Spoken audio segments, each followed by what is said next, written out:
All right, we're back here in the locker room with Billy Schweim on 97.3 ESPN and the 97.3 ESPN mobile app. And Scooter, we I just had a deja vu. What was the deja vu? The song playing from yesterday at the same time. It's a great song. It gets my blood I pumping. get chills But it got with it. Rudy's blood pumping too. Absolutely. Let's go to the sports hotline and welcome one of the most famous walk-ons in American sports history. He defied all the odds. Let's welcome into the locker room, Rudy Ruettiger. What's up, Rudy? Hey, Billy. Hey, listen, I'm not sure. What happened to you yesterday? What happened to me? What happened to you? Yeah. I hope everybody's all right. Sitting around waiting for you. You never showed up. Rudy, last night, I don't know if you're aware of this, it was brought to my attention. Scotty McKay is my co-host in here, and we were driving into work today, and one of his buddies texted him and said, hey, last night Saturday Night Live did a skit on you. Were you aware of that? No. Yeah, they did like a little parody. They used J.J. Watt, and they changed the name, obviously. Wait a minute. I heard about it, but never seen it. Oh, it was pretty funny.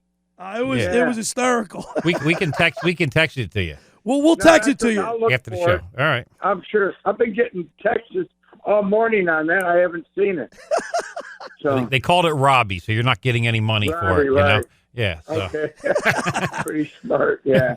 But the fact that they did it is funny. Yeah. I love it. And Rudy, I mean, you're probably used to that. You know, one of the, anytime we talk about somebody that overcomes adversity or makes it onto a team against all the odds, I think people refer to it as a Rudy moment. I mean, that's pretty incredible stuff.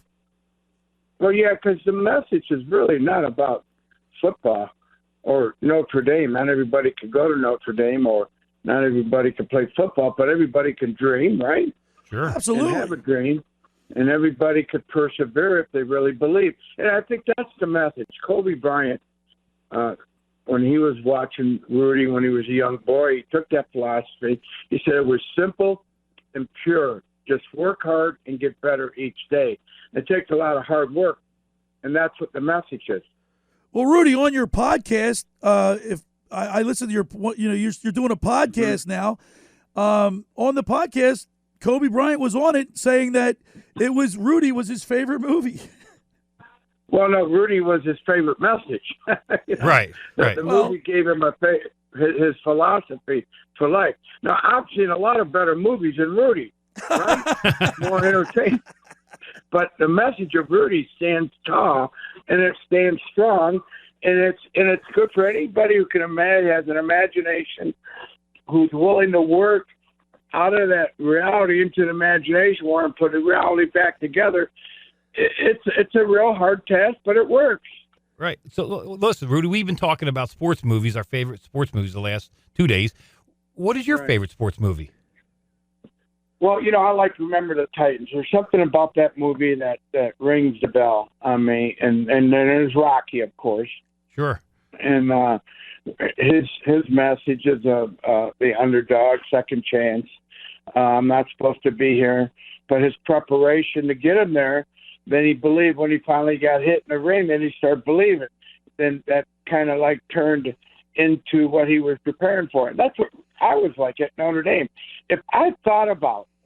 Think about this. If I thought about the reality of me going to Notre Dame, it was the dumbest thing you can ever think about.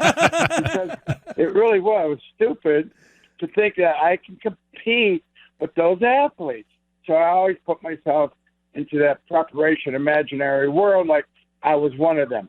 That's one factor. It's like the movie. If I would have thought about making a movie on my life, I would have never done it, because come on, guys, I didn't do anything. When you think about the journey that we all go through, and especially when you get that acceptance letter from Notre Dame, it brings you back to what kids go through today and people go through today. One, most of them are told in school, I still don't understand this, they still keep kids believing they can't do it for some reason, because they put all these academic factors in the way instead of their skills in front. Let's get the kids' skills in front, get them inspired, and they'll learn all that math and all that stuff you want them to learn. But first, they stick to that traditional educational mode, and it ruins a lot of dreams. And that's my point. When you think out of the box, and I know this for a fact, you'll work hard for your academics if you have a desire and a purpose. And that's what we need to get our kids. And I love our Mentalonio kids today, by the way. They're very creative. And if it wasn't for them, we wouldn't have our armed services, because our armed services are all volunteer. I know when I had to go in, I had a choice, either being drafted or volunteer. So I volunteered to go to the Navy. Today, It's all volunteer. Think about that. And they say our kids are different. No, our kids are awesome, and they're creative, and they're still taught the same way as I was taught. Some of these teachers don't change. Some of these schools don't change. They still take an SAT and an ACT. This is your benchmark. Throw that away. Right. What about the character and the desire? That SAT is not going to give you character. See, my hair, that's how I made it at Notre Dame, by throwing all that stuff to the side and just got a lot of good people around me to help me get through my tough days. That's the point. We're talking with Rudy Ruettiger, who inspired the movie Rudy. And Rudy, I remember in the movie, and by the way, I know that a lot of people make a lot about the accuracy of the movie or the accuracy of the life, and to me, that's irrelevant. It's like that movie is such an inspiration. Obviously, things are changed for Hollywood for theatrical purposes. Sure. But the part of the movie where I don't know, it kind of stuck out in my mind. You kept getting denied. You kept getting your letters. You kept getting denied. And each and every time you got the letter, you read it. But the last time you got it, when you got accepted, that's when you broke down and got emotional. Was that a pretty accurate thing? Well, of course it was, but not the way you saw it in the movie. Right. But it was very accurate how we portrayed the feeling. Portraying the feeling in a movie is very important. Portraying the accuracy, if that's reality, because you got to create that feeling with scenes and moments, and you don't have that much time to create the background. So the purpose was to open the letter and get the acceptance and show the feeling. That was the key. Right. And I have to tell you, I know a lot of kids go through this today when they get something like I just had a phone call the other day, a young man telling me he just got accepted into med school. It was like opening your letter at Notre Dame, Rudy. So to me, you experience that at certain levels. That to me makes sense that, we made the right decision. Doggone it. We could have given up. Notre Dame didn't want to see this movie. They didn't understand it at first. They couldn't see Rudy part of the lore of Notre Dame. But boy, are you kidding me? The kid's not any good. He's not going to make a difference in our football lore. But I did. And because it would show the heart of our kids. Show the heart of Notre Dame spirit. That's what I contributed. Right, absolutely. Not so much the talent. I got to ask you two questions. One, at 5'6", 165 pounds, why defensive end? And two, well, first of all, go ahead. That's what I weighed in high school. So right. I wanted to use that. That's movie telling time. At Notre Dame, I remember I was in the Navy, and I really got inspired when my friend passed to to do some weights and get in shape and get ready. And I was about 200 pounds at the time. All right. So okay. They had you listed at 163. But you did make it up to 200 because you're going up guys who are like 6'5", right? 6'6", coming. No, I ate a lot of hamburgers, a lot of steak. All right. The second question here is, what was more difficult, your journey to get to play for Notre Dame football, or your journey to get Angelo Pizzo to do this film? Because the story I heard was that you went to meet him for lunch and he didn't show up, and you were so determined to get this done that you went outside, saw a mailman, said, "My friend Angelo Pizzo lives down the street. I can't remember his address. Help me out." And you went to his house and knocked on his door until he would talk to you. Well, your version of the story is not as accurate. Uh-oh. So that's good though.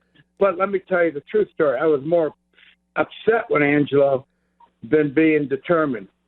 I was upset. How could I come this far, Right? and spend my last $400? And where's the respect that at least he could show up? And, Right. And I sat in that restaurant. And I said, "Now wait a minute. I've been at this thing for 9 years, and finally a hotel manager gets me to talk to his brother that knew Angelo. And he calls Angelo to tell Angelo he should talk to this kid. Angelo agreed on it. So I walk into my boss, who I'm working for, after I've been fired a couple of times from other jobs, kind of chasing this movie idea. This guy hires me. I walk in. I kept asking for days off to go out to California, and I asked him for about 3 days off. He gave me all the time I needed.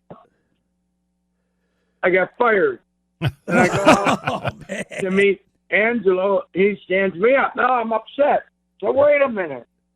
This guy doesn't understand what I'm going through, nor does he understand the story, nor I have to at least talk to him.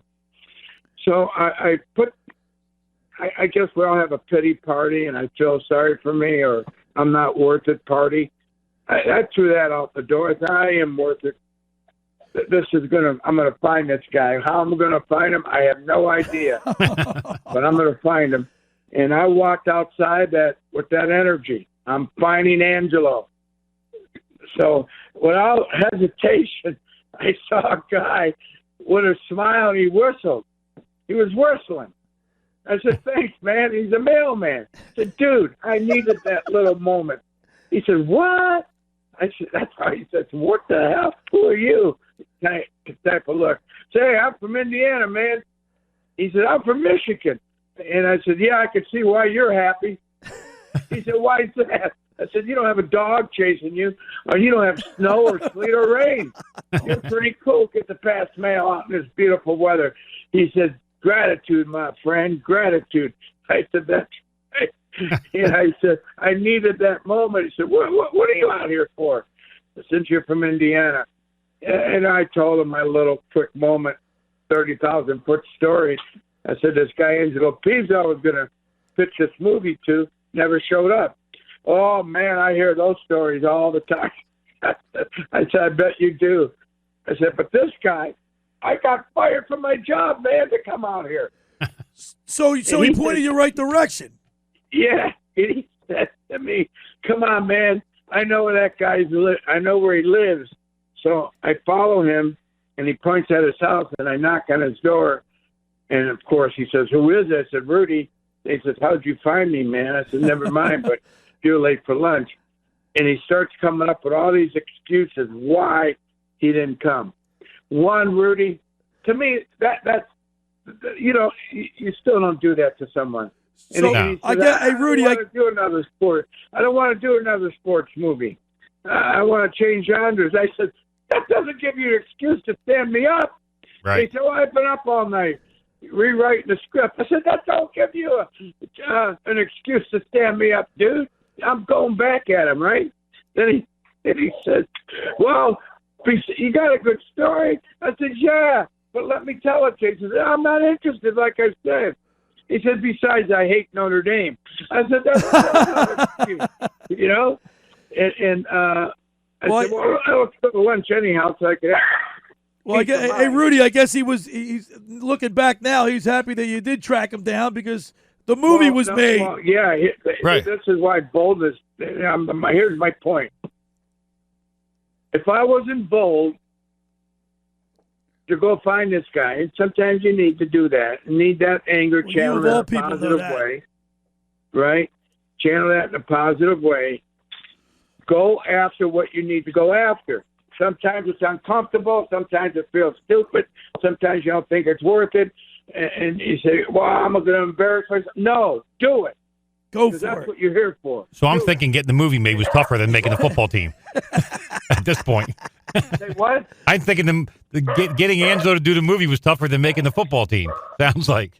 Yeah. Well, Angelo was this is funny too. There was a kid from Cornell. We got about a University. minute left, Rudy. Okay, well, I don't. Why a minute? Because we got breaks.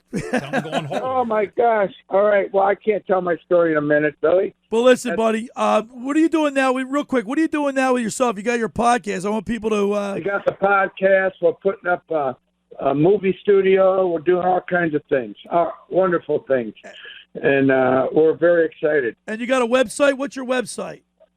RudyInternational.com.